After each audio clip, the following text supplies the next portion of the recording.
So to commemorate the passing of David Lynch, I just wanted to make a few videos to remember him, but also to pass on the lessons that I learned from him, because I think that in addition to being a great filmmaker, he was also a really great teacher, and he had some really wise lessons that he would pass on from time to time. Some of them have become pretty iconic, especially to me.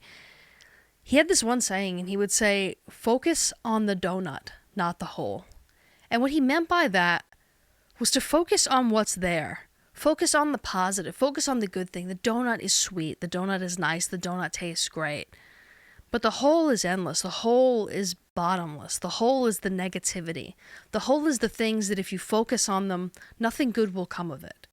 So he always said focus on the donut, not the hole. And he was the type of person who he wouldn't just give you his lessons, he would also live by them. And I think that's how you know that someone's a great teacher, that someone really embodies the wisdom that they teach. I think if somebody does that, if somebody embodies what they teach, then you know that what they're saying has some weight to it.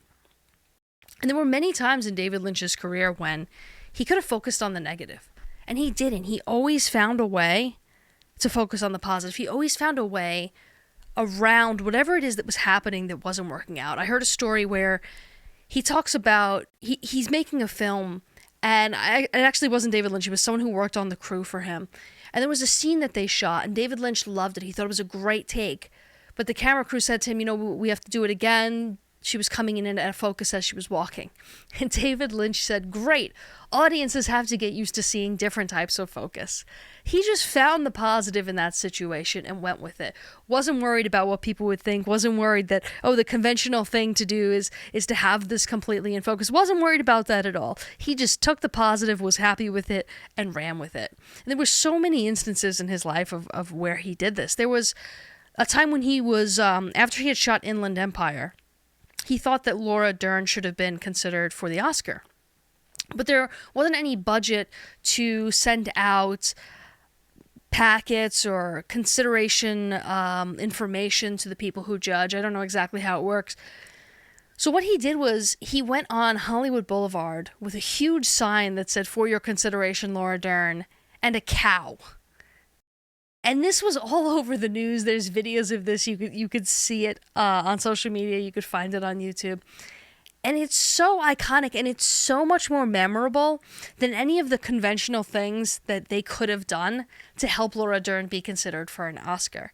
And he took this negative situation in which they didn't have budget for something, and he could have just sat with that and whined about it and said, I'm sorry, Laura, there's nothing I can do. No, he said, you know what, I'm going to go out on Hollywood Boulevard with a cow and just get attention for this thing that I want to do. There was never any holding back of David Lynch. If David Lynch wanted to do something, he just did it. Eraserhead took 5 years to film, and no matter what the setbacks were, that man just kept going. He kept shooting that film to completion.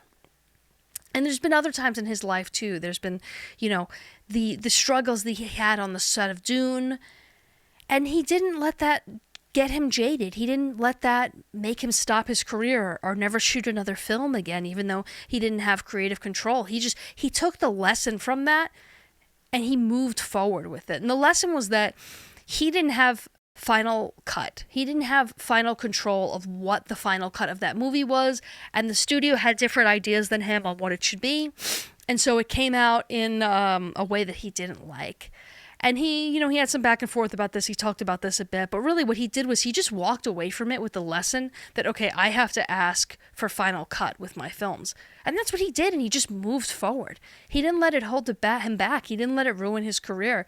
He just took the lesson from it and kept going. He focused on the positive, and he didn't let that negative situation hold him back. He focused on the donut, not the hole, and that's what I want to encourage all of you here to do today. So if you really like this video, subscribe to the channel so you can see more content like this. And if you want me to keep talking about David Lynch and some of the lessons that he's given to me that I think can also be helpful to you, please write that in the comments, because I would love to keep these going. I absolutely love David Lynch. David Lynch has been such a huge inspiration to me as a multi-dimensional artist, and I hope he can continue to be an inspiration to many other artists throughout time.